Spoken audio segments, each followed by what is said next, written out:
Hola amigos. El discurso de hoy de Putin ha dejado claro que la guerra es imparable, salvo que Occidente recapacite y quiera integrarse en el mundo del futuro, donde tendrían cabida todos los pueblos del planeta, incluidos nosotros los elegidos del Jardín de Borrell. Ha sido un discurso durísimo contra la OTAN, donde sin usar la palabra ultimátum, con eufemismos clarísimos se han entendido perfectamente. Dentro de lo que se puede entender como ultimátum, destacan algunos extractos dichos por Putin.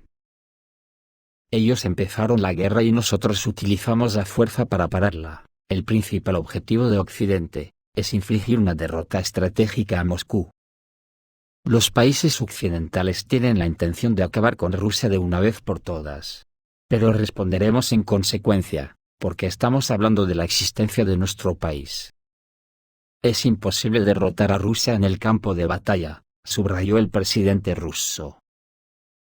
Putin aseguró, en su discurso, que cuanto más largo sea el alcance de las armas que Occidente entrega a Ucrania, a más distancia Rusia tendrá que empujar la amenaza de sus fronteras.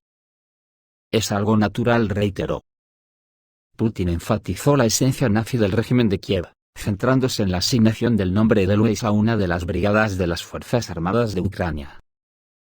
Recientemente, una de las brigadas de las Fuerzas Armadas de Ucrania recibió el nombre de Edelweiss, como una división nazi que participó en la deportación de judíos, ejecuciones de prisioneros de guerra y operaciones punitivas. Los galones SS son muy populares en Ucrania. Occidente no se da cuenta de esto.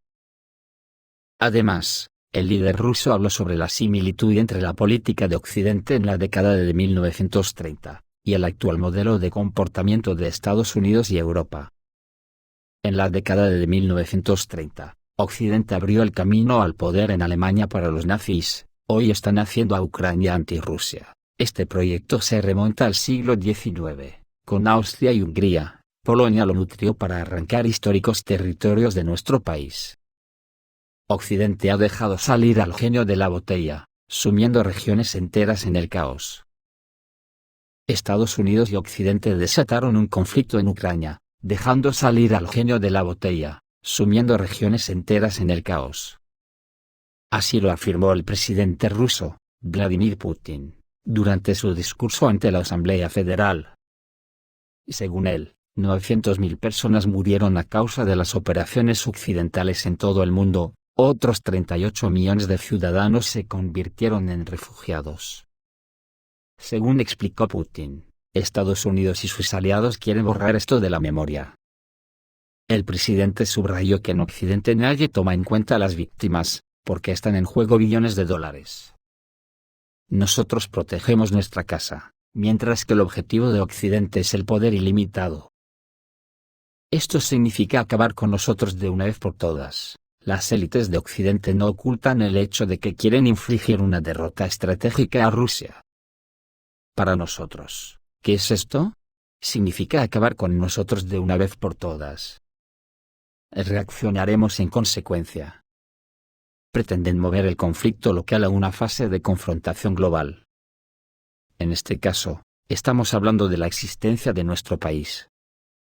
Occidente entiende que es imposible derrotar a Rusia en el campo de batalla, por lo que Estados Unidos y Europa lanzaron una guerra de información contra la juventud rusa.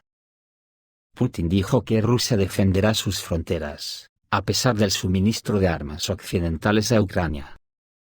Cuantos más sistemas de largo alcance se entreguen a Ucrania, más alejaremos la amenaza de nuestras fronteras, dijo el presidente ruso. Rusia resolverá los problemas paso a paso, cuidadosa y consistentemente durante el nuevo orden mundial. Rusia resolverá las tareas en el marco de la operación especial. Así lo afirmó el presidente ruso Vladimir Putin durante su discurso ante la Asamblea Federal. Destacó que está entregando un mensaje en un momento histórico para el país. Putin dijo que el Donbass estaba esperando la ayuda de Rusia, por lo que se decidió iniciar la operación rusa en Ucrania.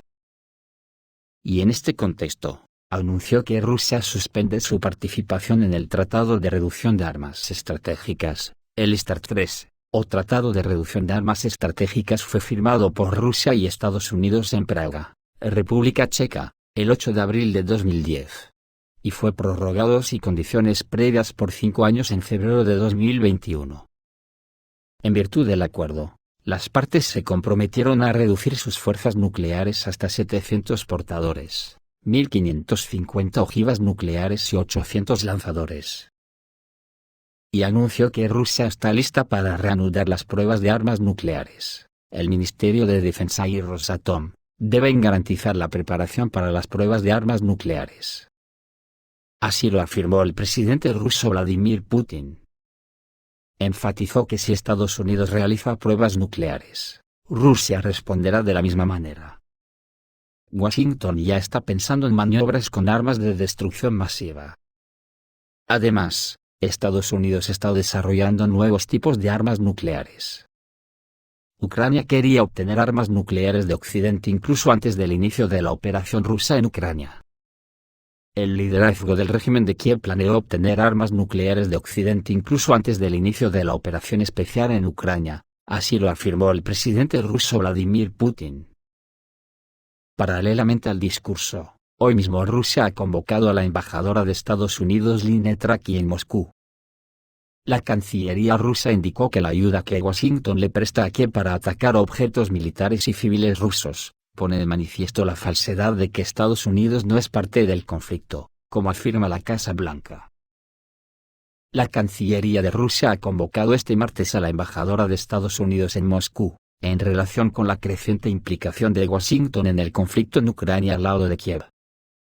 Desde el organismo precisaron que en la nota de protesta entregada a Traki, se hace énfasis en la falsedad de las declaraciones de la Casa Blanca, de que Estados Unidos no es parte del conflicto, cuando continúa mandando armas a Kiev, y proporcionándole al ejército ucraniano datos para atacar instalaciones militares y civiles rusas. En este sentido, el Ministerio de Exteriores ruso reiteró que los sistemas de armas y el personal de mantenimiento, entre ellos ciudadanos estadounidenses, representan objetivos legítimos. En particular, señalaron que para una desescalada, Washington tiene que emprender pasos que prevean la retirada de su tecnología militar, de militares de Estados Unidos y de la OTAN, así como el cese de la actividad antirrusa, reza el comunicado oficial.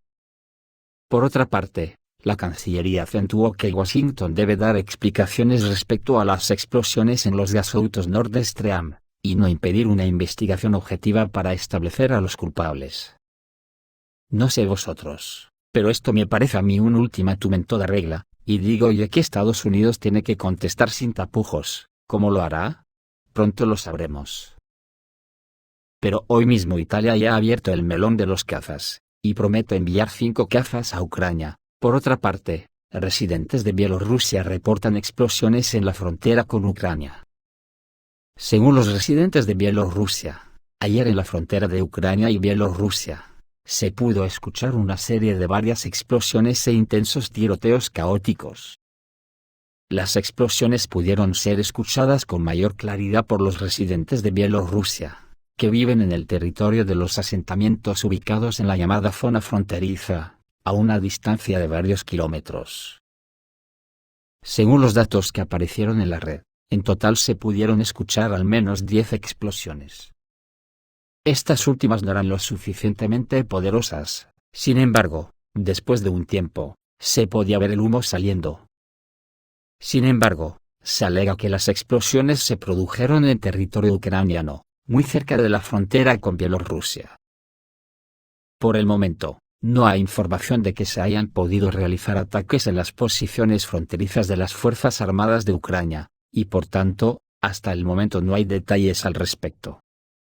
Sin embargo, se han hecho sugerencias de que podrían ser provocaciones dirigidas o voladuras en curso de puentes y cruces en las regiones de Ucrania que limitan con Bielorrusia, ya que Kiev asume seriamente que estamos hablando de una ofensiva inminente desde el territorio de este país.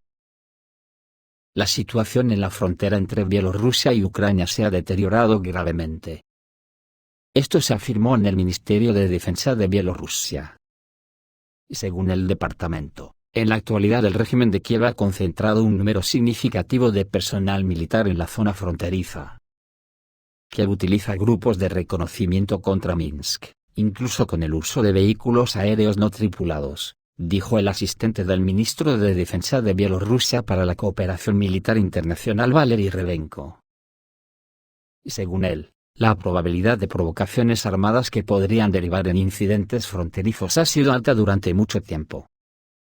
Al mismo tiempo, como señaló Revenko, si antes el ejército bielorruso solo registraba provocaciones, ahora ha comenzado a responder adecuadamente a ellas. También destacó la evidente y significativa profundización de la cooperación del país con Rusia. Así, los estados garantizan su seguridad y resisten las amenazas, subrayó el ministro adjunto de Defensa de Bielorrusia. En Estados Unidos, si ayer hablábamos de los numerosos accidentes que afectaban a materias contaminantes además de infraestructuras importantes, ayer la planta metalúrgica en Bedford explotó. En el estado de Ohio, ocurrió una nueva emergencia, la fundición de Bedford explotó. Así lo informa el presentador de televisión y periodista Ruslan Ostasko. En el video del Messenger del presentador de Channel One, se puede ver una espesa columna de humo negro saliendo de una de las empresas estadounidenses. También en el video se puede ver el trabajo de los servicios de bomberos. ¿Cómo puede ocurrir tanto accidente en Estados Unidos? Mi impresión es que la parte más dura de la Tercera Guerra Mundial ya ha cogido velocidad de crucero. Esto es todo amigos, reciban un saludo.